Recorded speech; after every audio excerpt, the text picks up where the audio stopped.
नमस्ते। तो आज हम बात करने वाले हैं P.T. बार्नम की किताब the art of money getting के बारे में। हाँ, वही बार्नम, तमाशे और मनोरंजन के बेताज बादशाह। देखिए, बार्नम का नाम सुनते ही दिमाग में क्या आता है? सर्कस, धूम धड़ाका, एकदम भव्यता, है ना? तो जाहिर है मन में यही ख्याल आएगा कि भाई अमीर बनने के उनके जो राज होंगे वो भी कुछ ऐसे ही हटके असाधारण होंगे। लगता तो यही है ना कि दुनिया के सबसे बड़े शोमैन की सलाह, अरे भाई वो तो चमक दमक और सनसनीखेज तरकीबों से भरी ही होगी। पर क्या सच में ऐसा है? और यहीं पर कहानी पलट जाती है। उनकी पहली सलाह, कोई नौटंकी नहीं, कोई तमाशा नहीं, सीधा कहते हैं कर्ज से बचो। ये तो उम्मीद के बिल्कुल उलट है। उनकी ये बात एक बहुत ही गंभीर और प्रैक्टिकल सोच को दिखाती है। मतलब हमें लगने लगता है कि शायद हम बार्नम को पूरी तरह से जानते ही नहीं थे। तो चलिए, आज हम बार्नम के एक अलग ही रूप को जानेंगे। एक शोमैन से नहीं, बल्कि एक बिजनेस फिलोसोफर से, जिनके फाइनेंशियल विजडम के जो नियम हैं वो आज भी, इतने सालों बाद भी उतने ही काम के हैं। तो बार्नम का जो पूरा ब्लूप्रिंट है, उसका पहला पिलर है अपनी पर्सनल फाउंडेशन को मजबूत करना। मतलब पैसा कमाने के पीछे भागने से पहले एक मजबूत चरित्र और अच्छी आदतें बनाना। चलिए देखते हैं कि ये नींव बनती कैसे है। बार्नम का जो मूल फाइनेंशियल सिद्धांत है ना, वो एकदम सीधा और सरल है। वो कहते हैं कि ये उतना ही साफ है जितना चक्की तक जाने वाली सड़क। मतलब इससे कोई फर्क नहीं पड़ता कि कोई कितना कमाता है। अगर खर्चा कमाई से ज्यादा है तो वो इंसान कभी आगे बढ़ ही नहीं सकता। सिंपल। अपनी बात को समझाने के लिए बार्नम एक बहुत मजेदार कहानी सुनाते हैं। वो कहते हैं कि ऐसे लोग उस आदमी की तरह हैं जिसने अपने परिवार के डिनर के लिए एक पेनी की हेरिंग मछली तो खरीद ली, लेकिन फिर उसे घर ले जाने के लिए 4 घोड़ों वाली बग्गी किराए पर ले ली। मतलब छोटी छोटी बचत करने वाले और बड़े बड़े खर्चों में मूर्खता करने वाले। असल मुद्दा ये नहीं है कि हमें क्या चाहिए।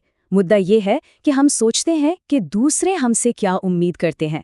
बार्नम ने कहा था, ये दूसरों की आंखें हैं, हमारी अपने नहीं, जो हमें बर्बाद करती हैं। और सोचिए, आज के सोशल मीडिया के ज़माने में ये बात कितनी कितनी ज़्यादा सच लगती है ना? जहां लोग दूसरों को दिखाने के लिए अपनी हैसियत से कहीं ज़्यादा खर्च कर देते हैं। बार्नम अपने एक दोस्त की कहानी सुनाते हैं।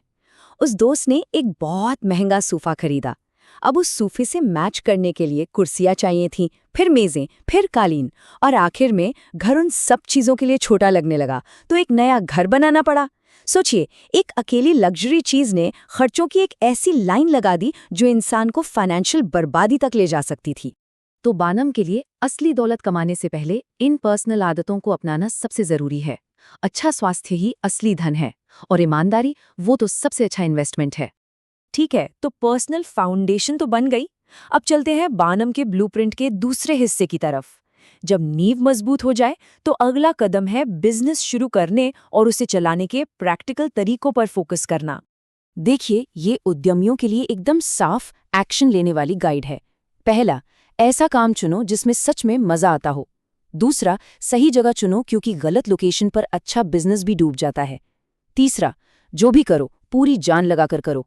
और चौथा, सबसे अच्छे टूल्स इस्तेमाल करो, खासकर लिविंग टूल्स, यानी अपने कर्मचारी। बार्नम का मानना था कि अगर इन 4 स्टेप्स को सही से फॉलो किया जाए तो सक्सेस के चांस कई गुना बढ़ जाते हैं। लोकेशन के इम्पोर्टेंस को समझाने के लिए बार्नम एक लंदन के शोमैन की कहानी सुनाते हैं। वो बहुत टैलेंटेड था, लेकिन एक ऐसी जगह पर था जहां उसकी कला की कोई कद्र ही नहीं थी। मतलब उसकी सारी प्रतिभा बेकार जा रही थी, सिर्फ इसलिए क्योंकि वो गलत जगह पर था। और नतीजा कमाल का। बार्नम ने उसे अमेरिका जाने की सलाह दी। वो शोमैन अमेरिका आया और सिर्फ 2 साल में एक कामयाब बिजनेसमैन बन गया। इससे ये बात साबित होती है कि सही जगह पर होना सही हुनर होने जितना ही या शायद उससे भी ज्यादा जरूरी है। ये जो सिद्धांत है, ये पहली नजर में थोड़ा कंफ्यूजिंग लग सकता है, लेकिन इसमें बहुत गहरी समझ है। प्लान बनाते वक्त एकदम सतर्क रहो, हर पहलू पर सोचो, लेकिन एक बार जब फैसला कर लो तो फिर पूरी हिम्मत और बोल्डनेस के साथ उसे पूरा करो, कोई हिचकिचाहट नहीं। अब हम आते हैं ब्लूप्रिंट के आखिरी हिस्से पर। यह है अपनी पब्लिक इमेज को मास्टर करने के बारे में, मतलब विज्ञापन और कस्टमर रिलेशन। और हाँ, यहीं पर शोमैन बार्नम का असली अनुभव चमकता है। बार्नम का फिलॉसफी एकदम सीधा था। अगर आपके पास बेचने के लिए दुनिया की सबसे अच्छी चीज है, लेकिन किसी को उसके बारे में पता ही नहीं है, तो वो चीज़ बेकार है, वो आपके गोदाम में ही पड़ी पड़ी रह जाएगी। एडवर्टाइजिंग की ताकत को समझाने के लिए बार्नम एक टोपी बनाने वाले जेनिन की मशहूर कहानी सुनाते हैं। ये कहानी जेनी लिन के कॉन्सर्ट के टिकट से जुड़ी है। $225। सोचिए उस जमाने के हिसाब से कितनी बड़ी रकम होगी। जेनिन ने जेनी लिंड के पहले कॉन्सर्ट का सबसे पहला टिकट नीलामी में $225 में खरीदा। ये सिर्फ एक टिकट नहीं था, ये एक एडवर्टाइजमेंट था। तो हुआ ये कि उस एक टिकट ने उसे रातों रात फेमस कर दिया। अखबारों ने छापा, जेनिन द हैटर ने टिकट खरीदा। हर कोई पूछने लगा, भाई ये जेनिन है कौन? और बस लोग उसकी दुकान पर जाने लगे। बार्नम बताते हैं कि इस एक दांव से जेनिन ने अगले कई सालों तक हर साल हजारों एक्स्ट्रा टोपियां बेचीं। एक अनोखे और सही जगह पर किए गए विज्ञापन से मिली ये जबरदस्त कामयाबी थी। आखिर में बार्नम के लिए विज्ञापन तो लोगों को दरवाजे तक लाता है, लेकिन उन्हें बार बार वापस लाती है बेहतरीन कस्टमर सर्विस। उनके नियम बहुत सिंपल लेकिन पावरफुल थे। अपने कस्टमर्स के साथ अच्छा व्यवहार करें और वे आपके साथ अच्छा बिजनेस करेंगे। तो इन सब बातों को अगर हम समेटें तो बार्नम की विरासत से हम आज क्या सीख सकते हैं? उनके ये जो सबक हैं ये सिर्फ 19वीं सदी के लिए नहीं थे। ये बार्नम का मूल विश्वास था।